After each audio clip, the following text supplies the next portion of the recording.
Adalah P.O. Haryanto, sebuah armada bus angkutan umum yang mewajibkan seluruh krunya, baik pengemudi ataupun kondektur bus untuk memberhentikan kendaraan setiap datangnya waktu sholat. Bagi kru yang melanggar, maka akan dikenakan sanksi, yaitu tidak mendapatkan gaji. Wah.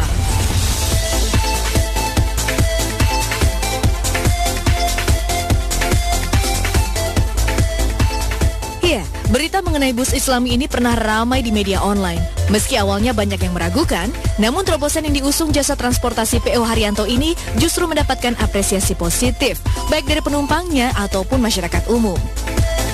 Kan kalau aku kan dari sana kan paling kalau dari Jakarta kan sore itu kan paling kan jam 5 kan dari sana kan nanti nyampe rumah makan kan bisa sholat.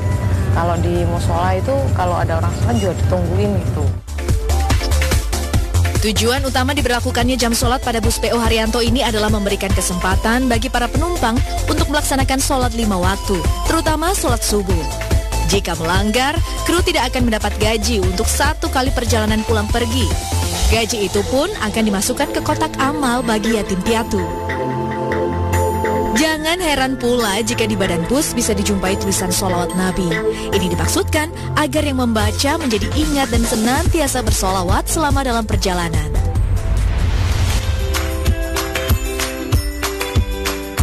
Nama perusahaan bus ini sendiri diambil dari nama sang pemilik, yaitu Haji Haryanto. Pria kelahiran Kudus 56 tahun lalu ini memang dikenal sebagai salah satu pengusaha sukses di bidang otobus.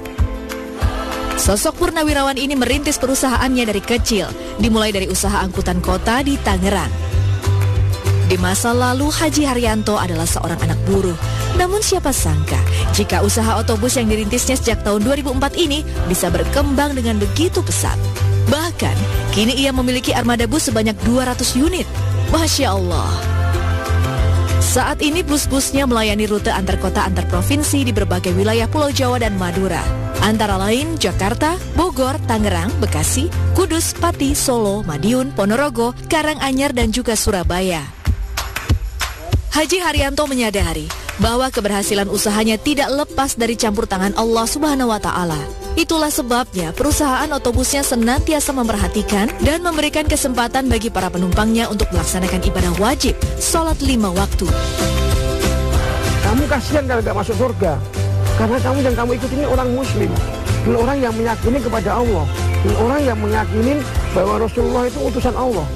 Ini, kamu beruntung punya pemimpin-pemimpin yang kayak kita ini. Bahkan sampai kadang-kadang saya kesel punya sopir juga. Disuruh sholat aja malah ngumpet, saya bilang. Ini bukan yang di bis saja.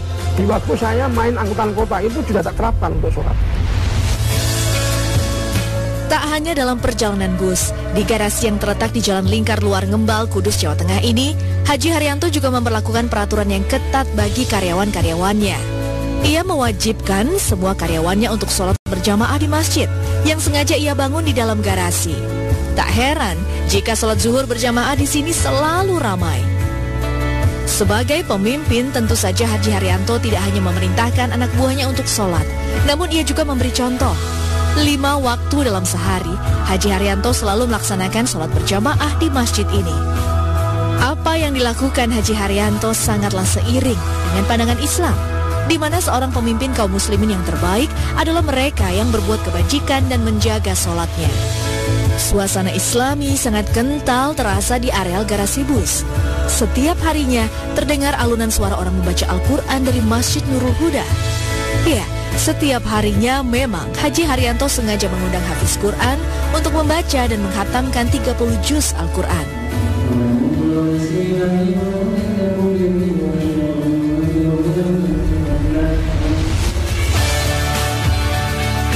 Haji Haryanto juga memiliki agenda rutin memberangkatkan karyawannya untuk beribadah haji atau umroh setiap tahunnya.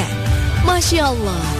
Menariknya, banyak di antara karyawannya adalah mantan orang-orang jalanan yang jauh dari kehidupan religi. Namun karena itulah, Haji Haryanto sengaja mempekerjakan mereka dan membimbing mereka agar memiliki kehidupan yang lebih baik. Di sini kan Pak Haji itu kan sistemnya kan harus dengan agama gitu. Karena Pak Haji juga dulu ya seperti itu, karena perubahan juga Nah kalau menurut saya Pak Haji, kalau misalnya ada karyawan atau kru yang belum sholat, pasti dibilang, ayo sholat, waktunya sholat. Gitu. Sebelum bekerja, sholat, berdoa untuk keselamatan kita masing-masing. Satu hal lagi yang bisa dicontoh dari perusahaan ini adalah kepeduliannya terhadap anak yatim piatu. Setidaknya mereka memiliki 2.000 anak yatim piatu yang disantuni setiap bulannya. Tiket penumpang pun disisihkan 2,5% khusus bagi anak yatim piatu. Begitu pula dengan gaji karyawan. Dan untuk gaji, semua karyawan diwajibkan untuk memberikan santunan pada anak yatim piatu. Dan khususnya bagi para penumpang kan diambil 2,5% untuk anak yatim piatu. Jadi kami kerja itu seakan-akan udah tenang gitu. Mengutamakan sholat berarti mengutamakan Allah Subhanahu wa Ta'ala. Sholat sebagai tiang agama. Kemudian apa? Beliau bersabda, berbakti kepada kedua orang tua. Kemudian apa? Beliau bersabda, berjihad fi sabilillah. Hadis riwayat Muslim.